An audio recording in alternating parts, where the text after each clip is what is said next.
আগে 1996 সনে যে তত্ত্বাবধায়ক ব্যবস্থা ছিল সেই অবস্থার মধ্যে আবার এই দেশ এখন ফিরে এসেছে। আংশিক বাতিল হলো সংবিধানে আনা পঞ্চদশ সংশোধনী, আর এতে করে আবারও ফিরল তত্ত্বাবধায়ক সরকার ব্যবস্থা।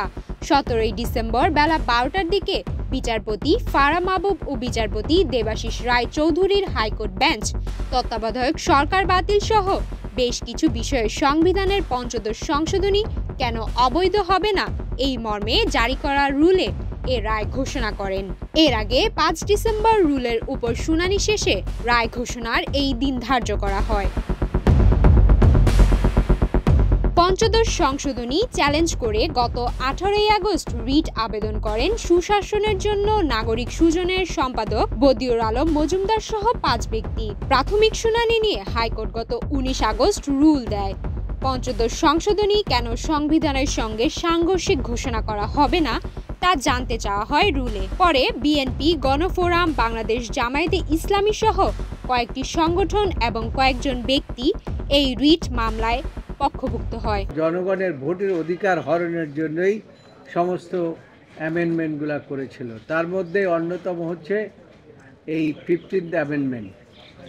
এই সম্পর্কে আজকে আপনারা নিজেরাও শুনেছেন, সকল আইনজীবীরাও শুনেছে, এই আদালত কতগুলো ফাইন্ডিং দিয়েছেন এই জাজমেন্টের মধ্যে, এবং অনেকগুলো রেফারেন্স তিনি পার্শ্ববর্তী দেশ ভারতের দিয়েছেন এবং আমাদের দেশের 41 ডিএলআর যে 8th অ্যামেন্ডমেন্ট জাজমেন্ট সেটা সম্পর্কে তিনি বিস্তারিত আলোচনা করেছেন। আদালত সমস্ত কিছু বিশ্লেষণ করেছেন। বিশ্লেষণ করে যে জাজমেন্টটা দিয়েছেন সেটা হচ্ছে this judgement of the 15th amendment is unconstitutional and ultra virus to the constitution. সুতরাং এই জাজমেন্ট এখন থেকে আর টিকে থাকতে পারে না এবং এখন পূর্ণ অবস্থায় আগে 1996 সনে যে তত্ত্বাবধায়ক ব্যবস্থা ছিল সেই অবস্থার মধ্যে আবার এই দেশ এখন ফিরে এসেছে। আমরা যে কথাটা রাজনৈতিকভাবে এতদিন বলে আসছিলাম 15th অ্যামেন্ডমেন্টের মাধ্যমে বাংলাদেশের সংবিধানকে আওয়ামী লীগের গঠনতন্ত্রে পরিণত করেছে।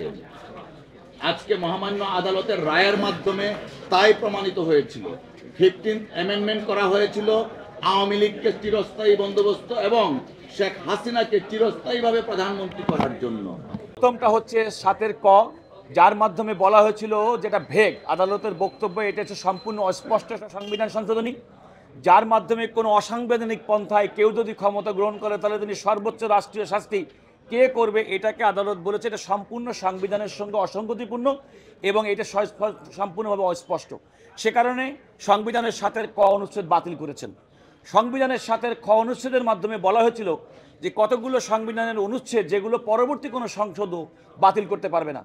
আদালত তার পর্যবেক্ষণে বলেছেন একটা সংসদ তার পরবর্তী সংসদকে এই মর্মে বাধ্য করতে পারেন না তারা কোনটা করবেন কি করবেন না। গত 30 অক্টোবর শুনানির পর নভেম্বরে 9 দিন ও ডিসেম্বরে 2 দিন রুলের উপর শুনানি হয়। পঞ্চদশ সংশোধনীর 17টি ধারার বৈধতা নিয়ে নওগাঁর রানীনগরের নারায়ণপাড়ার বাসিন্দা বীর মুক্তিযোদ্ধা মোহাম্মদ মোফাজ্জল হোসেন গত অক্টোবরে একটি রিট আবেদন করেন। ওই রিটের প্রাথমিক শুনানি নিয়ে গত 29 অক্টোবর হাইকোর্টের এই বেঞ্চ রুল দেয়। রুলে আইনের উপর ধারাগুলো কেন সংবিধানের সঙ্গে সাংঘর্ষিক ঘোষণা করা হবে না তা জানতে চাওয়া হয়। পরে সেই রুলের উপর শুনানি হয়। আওয়ামী লীগ সরকারের আমলে পঞ্চদশ সংশোধনী আইন 2011 সালের 30 জুন জাতীয় সংসদে পাশ হয়। 2011 সালের 3 জুলাই এ সংক্রান্ত গ্যাজেট প্রকাশ করা হয়। পঞ্চদশ সংশোধনীতে বঙ্গবন্ধু শেখ মুজিবুর রহমানকে জাতির পিতা হিসেবে সাংবিধানিক স্বীকৃতি দেওয়া হয়। এছাড়া জাতীয় সংসদে সংরক্ষিত নারী আসন 45 থেকে বাড়িয়ে 50 করা হয় এবং সংবিধানে ধর্মনিরপেক্ষতা ও ধর্মীয় স্বাধীনতা পূর্ণবহাল করা হয়। এই সংশোধনীর মাধ্যমে রাষ্ট্রীয় মূলনীতি হিসেবে জাতীয়তাবাদ, সমাজতন্ত্র, গণতন্ত্র ও ধর্মনিরপেক্ষতার নীতি সংযোজন করা হয়। পঞ্চদশ সংশোধনীর মাধ্যমে তত্ত্বাবধায়ক সরকার বিধানে আওয়ামী লীগ শেষ পেরেক ঠুকে দেয়। এছাড়া সংসদের মেয়াদ শেষ হওয়ার 90 দিনের মধ্যে নির্বাচনের বিধান জারি করা হয়। এভাবে ছোট বড় 55টি সংশোধনী আনা হয়েছিল পঞ্চদশ সংশোধনীতে।